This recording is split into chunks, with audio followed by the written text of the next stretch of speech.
Hey, friends, welcome back to the Living Truth Podcast. This is your host, Michael Carey, and in this episode, I have the privilege of interviewing Alan Fadling. He has written several books. The one we're going to focus on is called An Unhurried Life. Alan, welcome to the show. Thanks, Michael. It's good to be with you. Yes. So I've got to say, I told you this just before we started recording. When I started reading your book, I was thinking, Alan's just going to give me the steps to slow down, to live an unhurried life. Just tell me what to do. And I read through chapter one, and I'm like, okay, Alan is going after the heart, the real heart of the issue. This Mm. is not going to be a lighthearted book, but it is really, really much better than I thought, um, Mm. because I think I was probably looking for those steps. And what she Yeah. gave me was something way better, way better. So love the book. And that was just chapter one. And then I started into chapter two and three and so on. Mm. And it is wonderful, a wonderful piece of work. So thank you for writing this book. Oh, Um, thank you. so I wanted to ask you the first question is what brought you to write An Unhurried Life? Yeah. Well, I mean, to your comment about, you know, um, not being a book full of, sort of life hacks for the unhurried, life, but it really was a personal quest. It was a personal journey. The first line of the book says, I'm a recovering speed addict. I'm not talking about a drug. I'm talking about my soul. I'm talking about a pace of life that was familiar for me. And I live in a hurried culture. So I think the seed of the book were a few things. One was my own internal hurry. I think it's good to remind ourselves that there's a difference between being busy and being hurried. Busy, that's just your calendar. Hurried, that's your soul. That's what's happening inside of you as you do whatever it is you do. And that's, for me anyway, that's where the problem lied. Um, so anyway, and then there were some sayings that Dallas Willard had uh, been famous for, like you must ruthlessly eliminate hurry from your life. Something he said to John Ortberg when John was going back to the Midwest to a large church to join their team. And I just thought, the more I thought about that, the more I thought, um, Jesus is unhurried in the best sense of that word. In that sense, Jesus is very un American.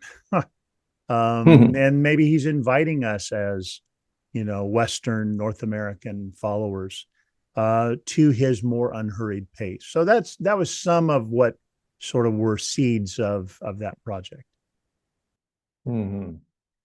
Exactly right. Yes. And reading through your book, it was interesting to see how you put that together, where he went after 12 guys, but the crowds followed him around. He wasn't really pursuing that. But I don't remember anywhere in the Gospels or anywhere else where it said the Messiah was in a hurry. He was Yeah. just intentional and took breaks but got up really early in the morning. Yeah, it's different. It doesn't it's not necessarily laying around or being lazy or anything like that. And Mm, that no. that's the interesting piece, looking at Jesus and the life there. Um, so yeah, what do you mean by an unhurried life? Like, what does that look like? And if you could, what are the Yeah. symptoms? What are the symptoms of hurry? I mean, what is it? How do I know if I am Yeah. living that kind of life? Well, so I think there are a number of ways if hurry is an issue for you. One of the forms hurry has often taken for me is anxiety. In fact, my most recent book is titled A Non-Anxious Life. And when I proposed that book, what I said to the publisher is, the more I speak with Christian leaders about hurry, the more I realize how often it's rooted in anxiety, this sort of inner a rush, this inner impulsive tendency. I think another dynamic for me and hurry is the rush to make sure everybody likes what I'm doing, the rush to impress the crowd, to use the language you were using a moment ago. Jesus just didn't do that. He did not seem to care what the crowd thought about him, even though he cared profoundly for the crowd, like a shepherd cares for wayward sheep. And so, as far as unhurried, I like to say unhurried is about having time for every good thing God's given you to do. The irony is, we often think hurry is more productive. My experience is that hurry often gets tons of things done that I wonder later if they matter as much as I thought they did at the moment. We're sometimes we're happy to just look busy in lieu of being productive. So there's not an immediate equation between I got 17 things done and today was a fruitful day. Those are not necessarily an equation. So that's been helpful to me that I have time for everything God has given me to do. And what God has given me to do is good. And it does not require my anxious hurry to accomplish. Hmm. Anxiety. That's it. Yeah, and I was just thinking about my day today, and interestingly, it was a busy day. I Hmm. mean, a busy day. I wanted to spend time with God, take my daughter to school, get a workout in, and then four meetings. And I looked at the clock when I was heading to that first meeting, and I looked in the mirror and I said, "Oh man, you know what? I'm just not going to shave today." And I told my wife, because my wife and I are in ministry together, we had a work meeting. I told her, I said, I'm going to tell Alan that I was in too much of a hurry to shave, and she started laughing. She said, "Wait a minute, who are you interviewing?" The author of An Unhurried Life. I'm just not going to shave. But I felt like that. Yeah, I've run out of time. I don't have time. I'm going to be late to that meeting. If I take, 5 minutes to do this, I don't want to be 5 minutes late. Then I've got back-to-back meetings, and I could have shaved during my lunch break, but then I decided to slow down and say, I'm not going to do that. My day is going to start to slow down. So I know you're in California and we're in Eastern time, so it's 2:20 Ah, here. So yep. yes, you haven't had your lunch yet, but Nope. I'm just um, on the other side of that. so yeah, that's so it seems to me like being productive, that could look different to different people, obviously, but the fruit of what it is, I think it's important really doing the things that God wants us to do, right? And if we're moving too Hmm. fast, I think in your book you wrote something about that. Like we can move faster than God and miss some of the things He's asking us to do, right? Yeah, I've off one of the things I say in the book, and I say it because it's so personally true. I realize there have been times when I ran past the face of God to get busy with the work of God, or at least the work I thought God had given me to do. And I don't think that's what God's inviting me to.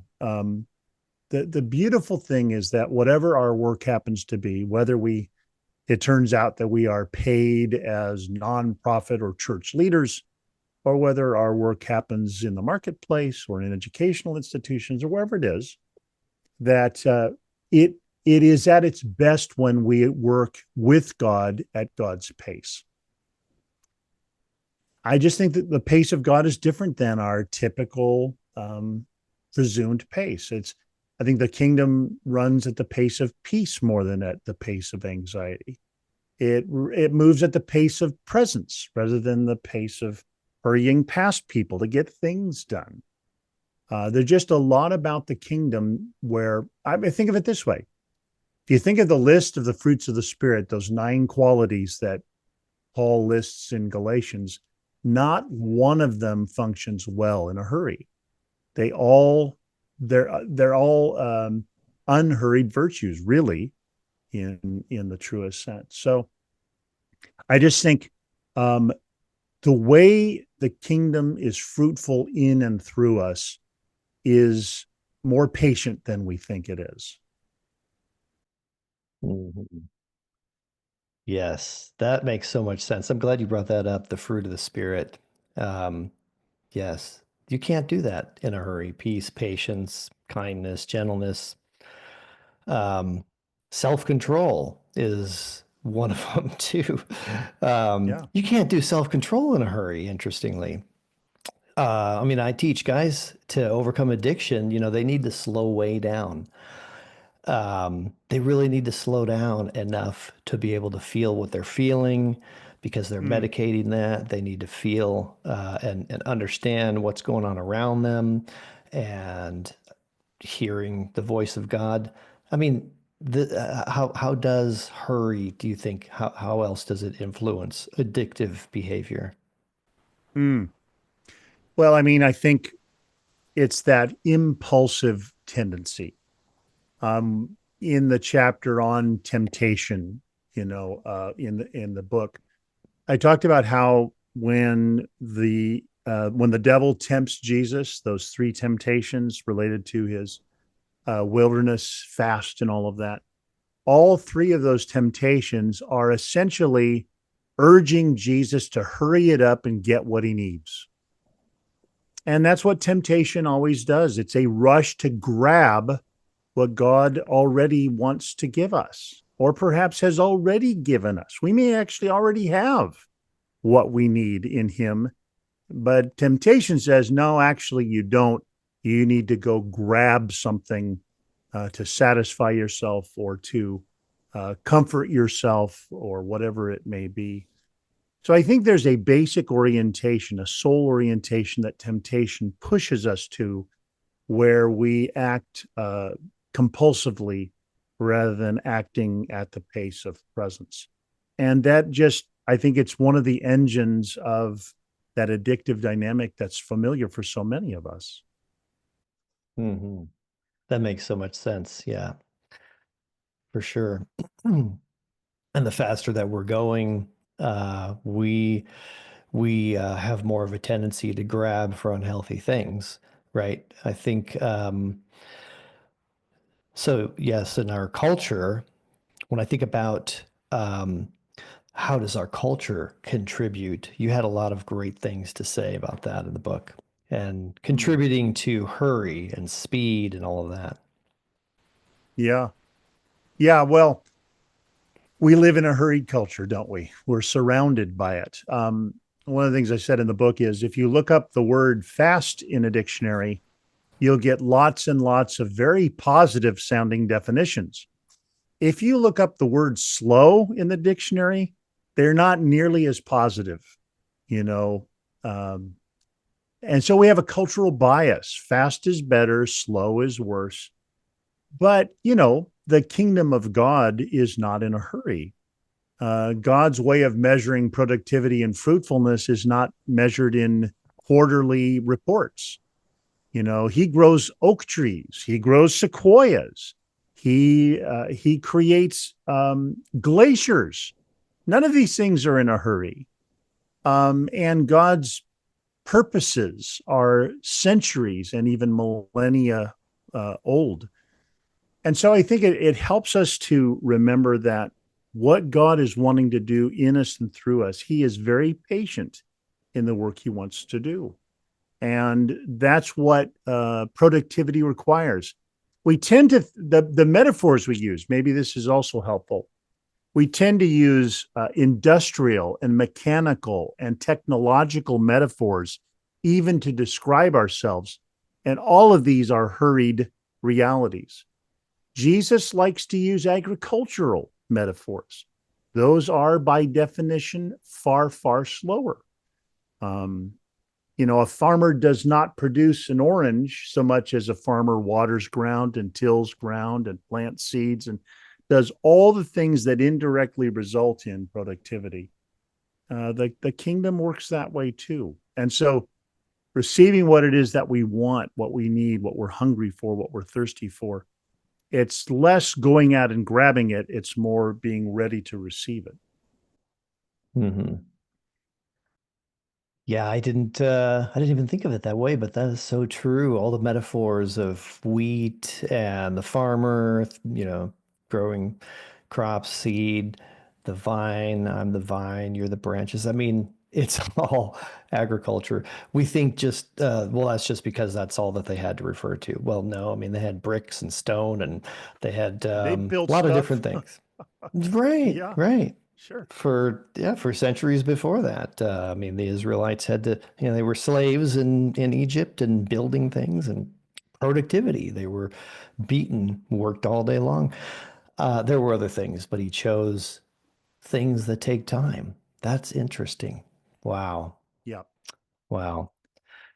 But the other places that I think our culture contributes to is with our identity, right? I mean, mm, you mentioned and talked about this in your book where we I mean, if I'm not doing something, then who am I, right? How does it yep. relate to identity? Yeah. So Henry Nouwen was sort of famous. He said we are a culture that we tend to imagine that we are one of three identities. We are what we do, or we are what we have, or we are what people say about us. And the problem with that way of establishing your identity is you feel great as long as you're doing great. But if you're not doing great, then you don't feel as great. Or if the crowds love you, well, that's fun, and you just feel wonderful about yourself. But sometimes the crowds are fickle, and they decide they don't like you as much as they used to. It happened to Jesus, Hosanna one day, crucify the next. And so, um, if your identity is something you have to establish, it's something you have to prove, it's something you have to earn, then it is by definition subject to the law of diminishing returns. You'll have to do more, you'll have to get more, you'll have to impress more people.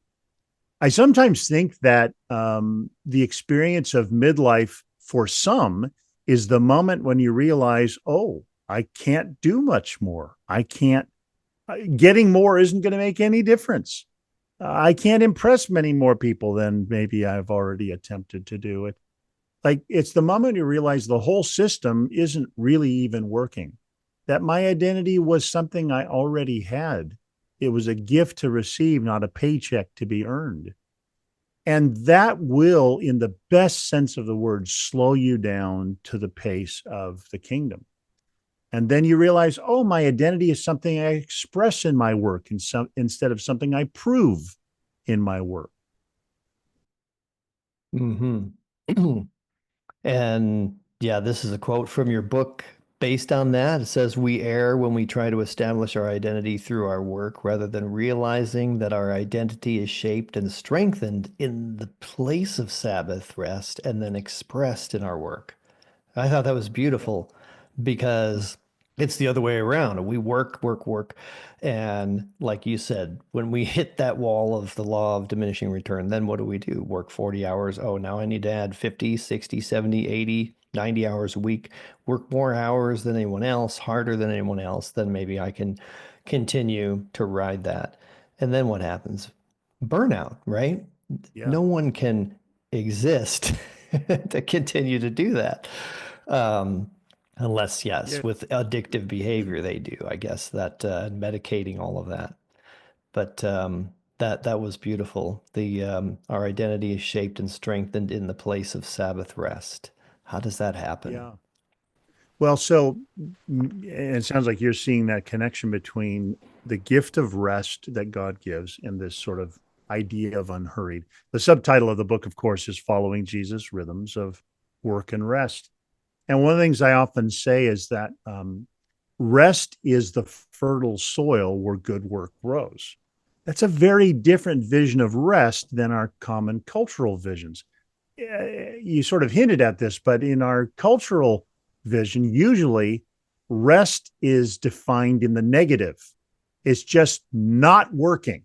It's like the word work with a big red slash through it. It's a not, it's a nothing, it's an empty. That's not the vision of rest that we see in the scriptures. Sabbath in scripture is a something.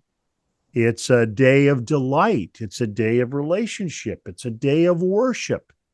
It's a day, yes, of rest. That's a something. That's fertile soil. And I do my best work, my most creative work, my most strategic work when I am rested.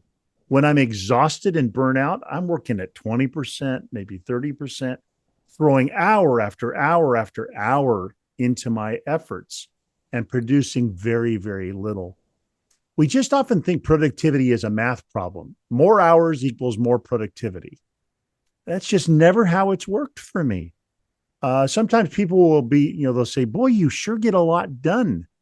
You must put in a lot of hours." And yeah, I mean, I work hard, but I also rest well. And when I'm working at from a place of rest, I'm far less likely to be burning out and getting exhausted and running out of gas and getting discouraged or filling my days with busy that doesn't matter.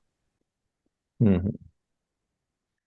Oh, I have learned that lesson myself too in experiencing burnout for sure.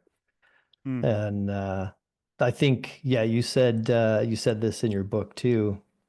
When you talked about if I do more, I am more, more people like me and recognize me, I'm more valuable. But I like how you said that that idea is subtle and insidious and undermines the Sabbath, the thing that we very need. It's insidious. It's diabolical, isn't it? Yeah, it really is. I've sometimes said, just being a little cute saying it this way, but I can get more done in 6 days than I can in seven because I'm trying to get underneath that math problem thinking. It's like, well, if I just work, work, work, just keep throwing hours at it, then I'll be more productive. And of course, yes, we're invited to work hard. By unhurried, I don't mean spend most of your time in a recliner watching, sports TV or something.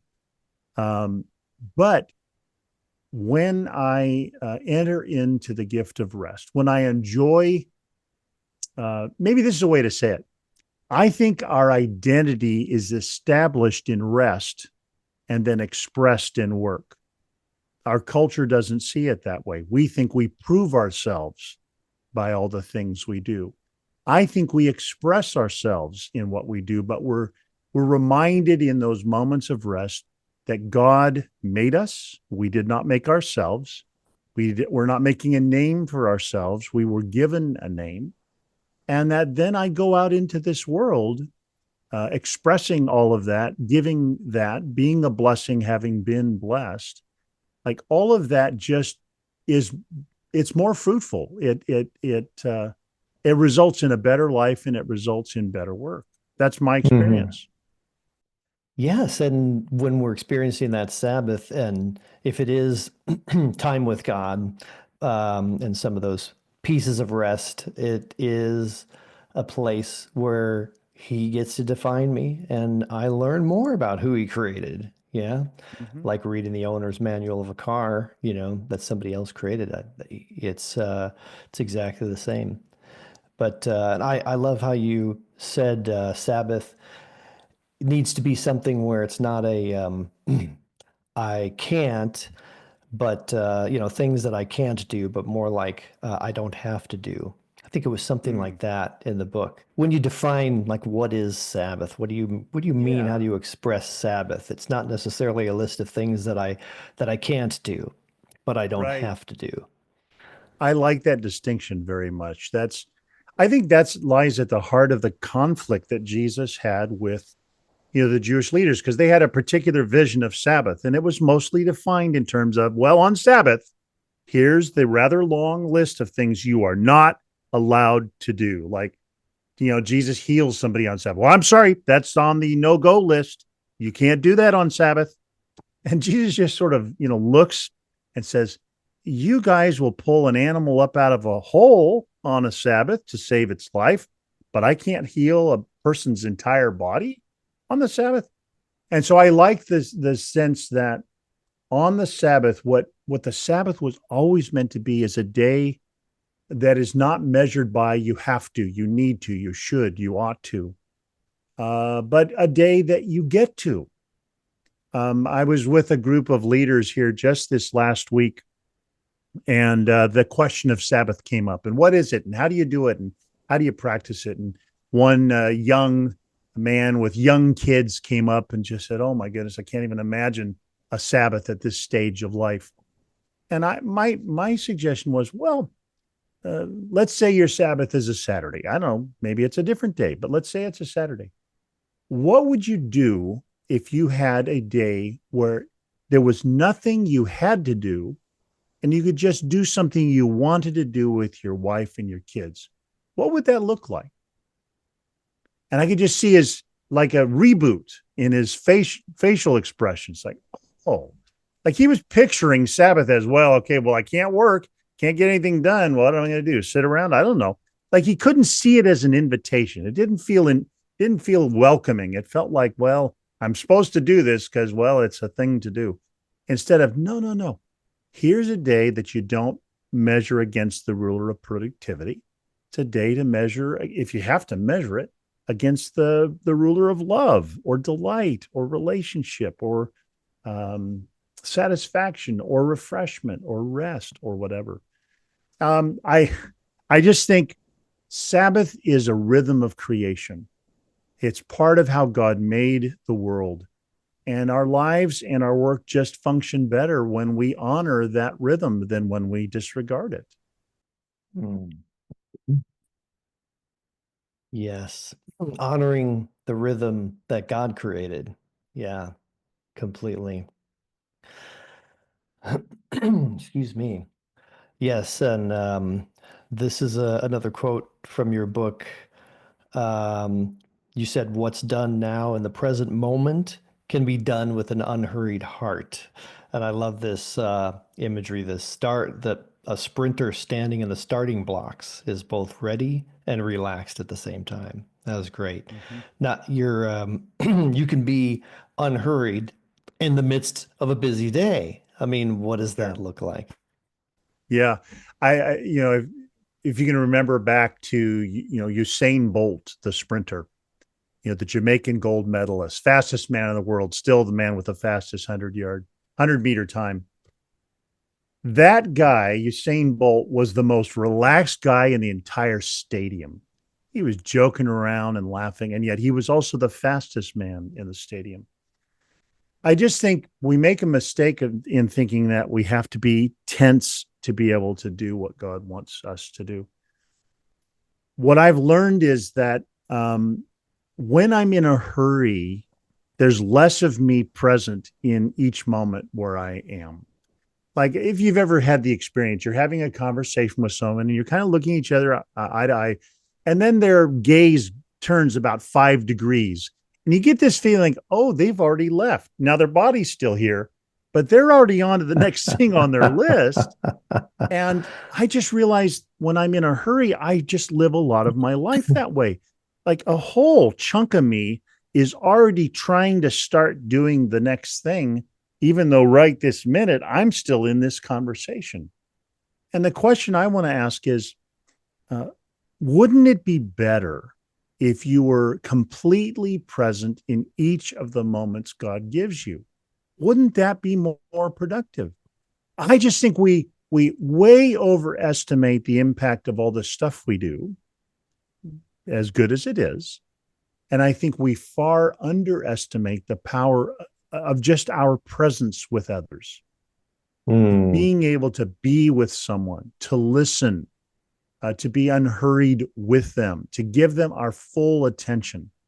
I mean, ours is just a culture now where attention is being robbed and scattered and distracted. We so struggle to just be present where we are. But the power of that, if we could learn to practice it, would make an immense difference in our lives, in our families, and for that matter, in our work. Hmm. Yep. Our beloved smartphones and all the alerts, social media, emails, text messages, it has created far more busyness. Yes. absolutely. Um, I like the part where you said in your book, driving on the freeway in Southern California, and a pretty good test to see if slowing the idea of slowing down, how it can make us feel anxious at the same time. So driving the speed limit. When I Well, drive the speed limit here in Indianapolis, people are, whizzing by me at absolutely. 75 miles an hour. I'm like, it's the speed limit's 55. To try driving the speed limit would, um, I'm sure people would go crazy. Yeah. But but Well, trying to do that, what was that? Yeah. Sorry. so I think Go ahead with your it's thought. worth asking. I think it's just worth asking ourselves the question. Um, if you drive, at a frantic speed on the freeway and you get to your destination a few minutes quicker, what are you going to do with those few minutes? And what kind of you is going to get there 3 minutes quicker? I've just discovered that if I just pick a lane, and it may not even be speed limit, it's just flow of traffic, but I'm just going to pick a lane. I'm going to stay there. The me that gets there maybe a minute or two or three later is a more calm me, a more focused me, a more relaxed me, and a more ready me to do what's there to do. Again, we think that hurry is improving our situation. You ask somebody, so how are you? And if they give you a one word answer and it isn't fine, a very common one an answer will be busy. And it's kind of offered as half complaint and half boast. Like busy. Oh man, there's so much on my plate. I can't believe how much is going on. I'm so overwhelmed. Man, I'm busy. It's too much. But then some other part is saying, yeah, but man, am I important? And lots of people need me, and everybody's looking for a piece of what I have to offer. I'm busy. I'm important. I matter. And I think the challenge is we have to detach our sense of value from our sense of busy. I'll often get an email or I'll have someone reach out and they say, "Oh, I know you're super busy, but," and then they have a request. And I'll usually respond and say, "Well, yeah, there's plenty going on, but I'm not as busy as you think. I don't actually need to be as busy as maybe you think. Sure, I have requests and I have opportunities, but I'm trying to live at the pace of the kingdom of God. I'm trying to live at the pace I see Jesus living. I mean, he manages in 3.5 years to get more done that lasts longer than I've gotten done in 40 years in my case in vocational ministry. Maybe he knows what he's doing. Maybe following his pace would be a good idea for me. I add the maybe just for the sake of argument. Hmm. Yeah, that reminds me of time when I was in San Francisco with some church leaders, and I experienced this where the leadership, the pastors mentor each other, and I witnessed the pastor telling his apprentice,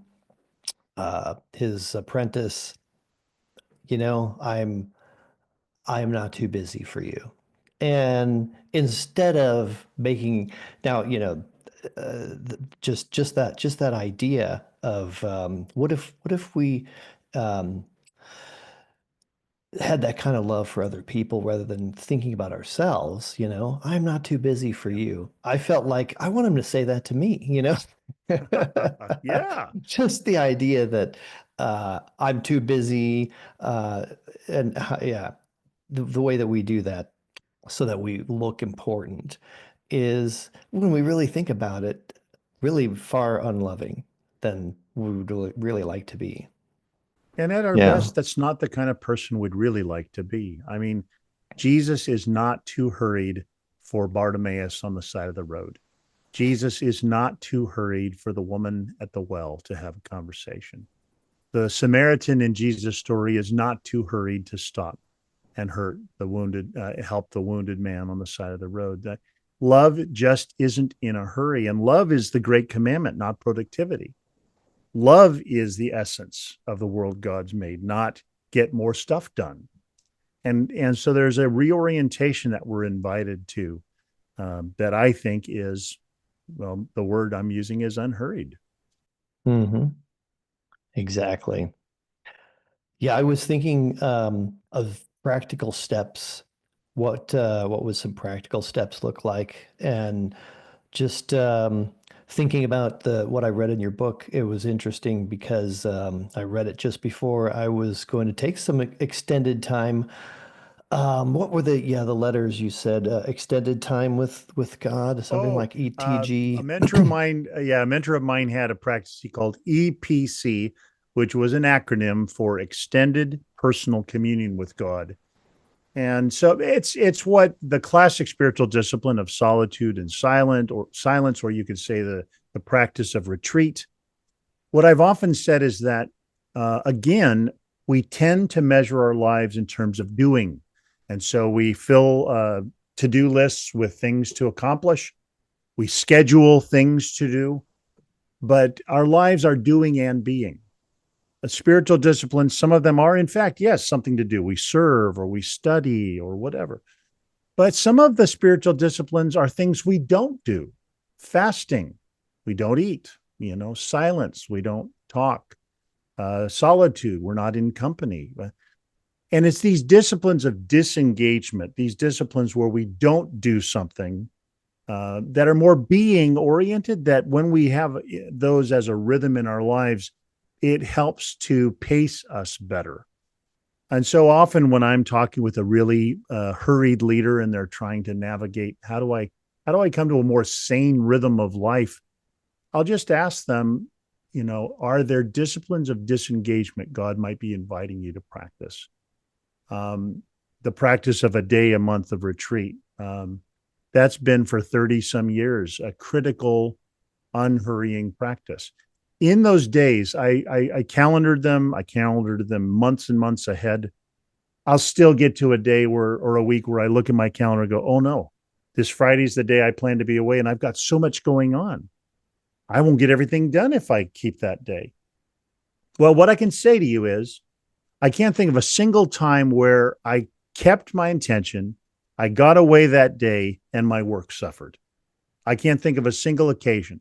What I can tell you is how many times an idea came in that day that I could have banged my head against a wall for days trying to solve on my own, but it came as a gift on that day.